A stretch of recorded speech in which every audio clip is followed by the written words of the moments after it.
Yo, what's going on, guys? Welcome back to a brand new video. I hope you guys are doing well, and I'm going to keep it completely real with you guys when it comes to Jalen Brunson. I'm not going to say he's the best player in the world. I'm not going to be completely negative and say he sucks. He doesn't help improve this team at all. I'm going to keep it completely real with you guys, and the reason I am making this video is because, yes, Jalen Brunson is not officially a New York Knick, but you look at all the reports, you look at the cap space the New York Knicks freed up. Everything's pointing that Jalen Brunson will be a New York Knick. I'd be very surprised if he doesn't end up being a New York Knick, but we've seen crazier things as New York Knicks fans as well. Jalen Brunson, I really do like his game. He's a mentally tough player. We're going to be getting into all of that. And at first, there was kind of the scare when we went on to trade the 11th overall pick, maneuver, trade 4 second-round picks on draft night, and also trade the Denver Nuggets first-round pick. Just a lot of maneuvering went on to obviously to get the Pistons or another team to buy out Kemba Walker's contract, free up cap space. We know the top priority was to go out there and get Jalen Brunson, but then everyone's looking around like the New York Knicks still need to free up cap space by getting rid of Nerlens Noel and Alec Burks' contract. Is it more of a struggle than people think, actually? Or we thought last offseason, we all thought these were going to be flexible contracts, but like I mentioned in my video, yes, they have the experience factor. They've been in the NBA longer than some other players, but you could find players with similar skill sets on rookie contracts. So who really wants to take on those players? But then we did find a suitor of the Detroit Pistons, and we actually went on to trade 2 second-round picks. We had to give up like $8 million to trade Alec Burks and Nerlens Noel. And yeah, it was the Miami pick, and we ended up giving back the Detroit Pistons pick. So we freed up $19 million in cap space there. And in total, I think we gave up like 30 to 30, or we ended up freeing up $30 to $35 million in cap space. So everyone's like, yeah, it's pretty much locked in. The New York Knicks have enough money to outbid the Mavericks, or people are saying outbid themselves because they're overpaying for Jalen Brunson. I didn't say that. A lot of people are saying that. I'm not a fan of $110 million.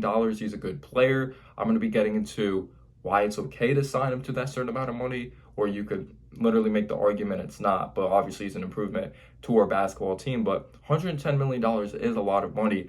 But I think one of the main reasons why he's getting that amount of that bag right there is I feel like we're not just getting insight when it comes to like these other, sorry, I just knocked my mic there. Sorry if you heard some noise.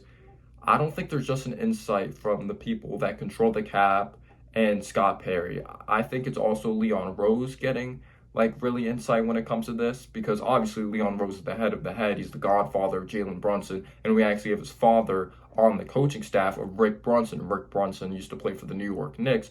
So Rick Brunson, he could kind of be helping out his son. Like, no, there's more upside there than people think, and Leon Rose might think that as well.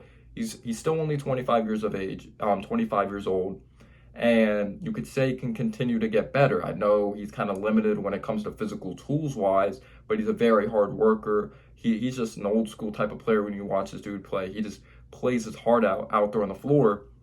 The reason why some people may think his ceiling's higher than really higher than some other people think, because some people think Jalen Brunson's just at his ceiling. I'm not going to label someone like at their ceiling yet, because everyone can go on to improve if it's their basketball IQ, just certain habits out there on the floor to really improve on to become more mature as a basketball player. Like maybe his father or the New York Knicks organization as a whole just takes a look at, oh, Jalen Brunson played with Luka Doncic, one of the most ball-dominant players in the league. And when Luka wasn't out there, Jalen Brunson helped the Mavericks go on to beat the Utah Jazz. But then you could look at the other side of the coin. Luka Doncic is so attractive to defenses. He gets the defense to suck in on him, and he makes life easier for his teammates. He makes everyone around him better as well. So you could look at both sides of the coin there. Having Luka Doncic is obviously freaking tremendous. He's just one of the best players in the game, top 8, top 5 player in the league, whatever your ranking is on a mature opinion. But Jalen Brunson obviously is someone that is fearless. We saw what he's capable of in the playoffs. Obviously, when he met Golden State, totally different beast, more versatility on the defense side of the basketball. Just absolutely tremendous. And Brunson improved year after year. He wasn't always a starter in the league. He didn't have any crazy eye-popping stats this past season. He averaged 16 points. He averaged like 4 assists, 3 to 4 rebounds. Like, he doesn't put up big-time numbers, but if you watch him play, you see the impact on his game. But I do see people that have a problem with potentially 4 years, $110 million that we may go on to give him. That's the latest reports we have seen. He's not officially a Knick. Like we've seen crazier things happen as New York Knicks fans, but I understand people that think that's a lot of money because he's a good player. Has he proven to be a good player or a very good player for several years? No. Some people were saying he was just playing for a contract. This isn't really what Jalen Brunson is. And I don't know the guy. I can't say this is what Jalen Brunson is or this isn't what he is because a lot of people are like the Knicks are morons if they're bringing him in as one of the top options and not a complimentary piece. And it would be different if the New York Knicks had a superstar and he'd be a nice complimentary piece. And I can't really argue with people there. I can't. Like, I look at Brunson as a complimentary, good basketball player to take pressure off of the top stars. He does the dirty work, but he could also get buckets down the stretch of games, make the extra pass. He's an unselfish player. So I can't make that argument. We don't have a superstar on this team. I don't think RJ will be a superstar, but hopefully he could still be a big time all-star for us because I don't just throw around superstar like that. There's just a handful of superstars in the league. It's very hard to be a superstar in the NBA. To be an all-star, that's a huge accomplishment in my opinion.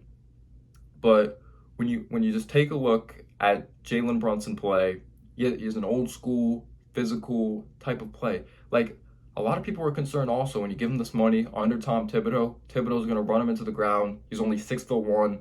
It's hard to be kind of a shorter point guard and succeed for a long time in the NBA. Some people, like my man, Knicks fans, brought up like Nate Robinson, a rare breeds like Chris Paul, but we saw Isaiah Thomas not last long. Freak accident, obviously. Damon Stoudemire. Like, yeah, there's been some examples of these undersized point guards just not working out. So is it kind of scary under Tom Thibodeau? And a lot of other people look at, damn, that backcourt would be awful defensively. Jalen Brunson and Evan Fournier. I'm not a huge fan of that. Like, yeah, I don't blame people for thinking that. It would not be the best defensively. Those guys try on the defense side of the basketball, but Fournier still has ways to go when it comes to his technique. He's not always disciplined. I don't look at him as a starter in this league. I do believe Brunson is a starter in this league, though. He tries on that side of the ball, but he's limited due to his lack of wingspan. He's strong, though. He is strong, despite only being 6'1".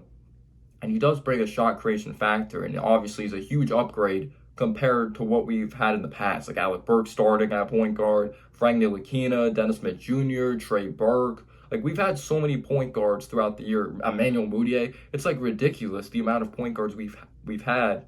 And maybe he brings us some stability, or I think he does bring us stability, and he's a huge upgrade over those guys. Obviously, we have to see him play in a New York Knicks uniform first, but going back to his style of play, he's not the best defensively. Again, he tries on that side of the ball, but he knows how to get shots for himself. He knows how to get his, if it's at the end of games or setting the tone. He did prove this year, and he's actually the last 3 years, like 1 year he shot 40% from three. This past year, 37%.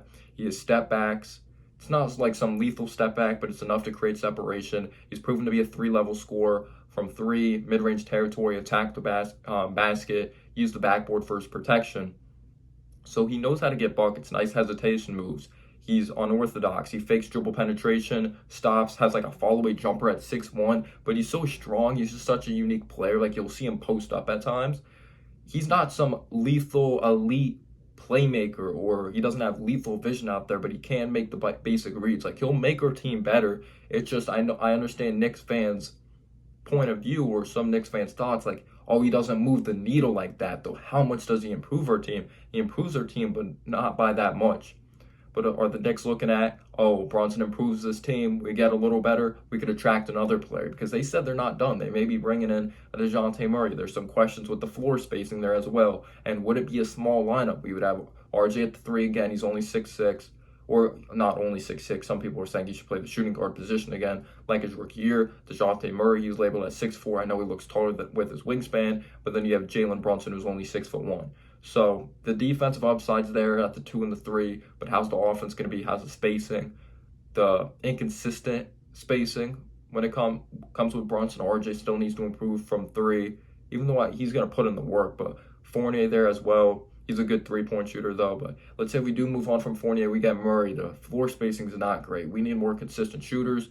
But Brunson, he tries on the boards. He plays his heart out there on the floor. Again, he can attack the basket. It's just crazy how he can knock guys off their spots at times for someone that is that strong. We saw what he's capable of in the Utah series, more versatile, athletic type of defensive players. He did struggle against them in Golden State, but I'm not mad at Jalen Brunson, the player. I'd be happy with Jalen Brunson. It's just a contract, and it's hard to live up to that certain amount of money, but you could say it's the market. But I want to hear your guys' thoughts down below in the comment section. How much do you like Jalen Brunson? He's fearless. That's what I love. He's built for New York. I really believe that with his dad playing in New York. Knows Leon Rose well. I keep on hearing Leon Rose is godfather. If he's not his godfather, then I'll just look like an idiot in this video. But I've seen rumors or I've seen reports that we might be bringing Mitch back on like $60 million. It's going to be an interesting year. Let me know down below your thoughts. Peace out, yo.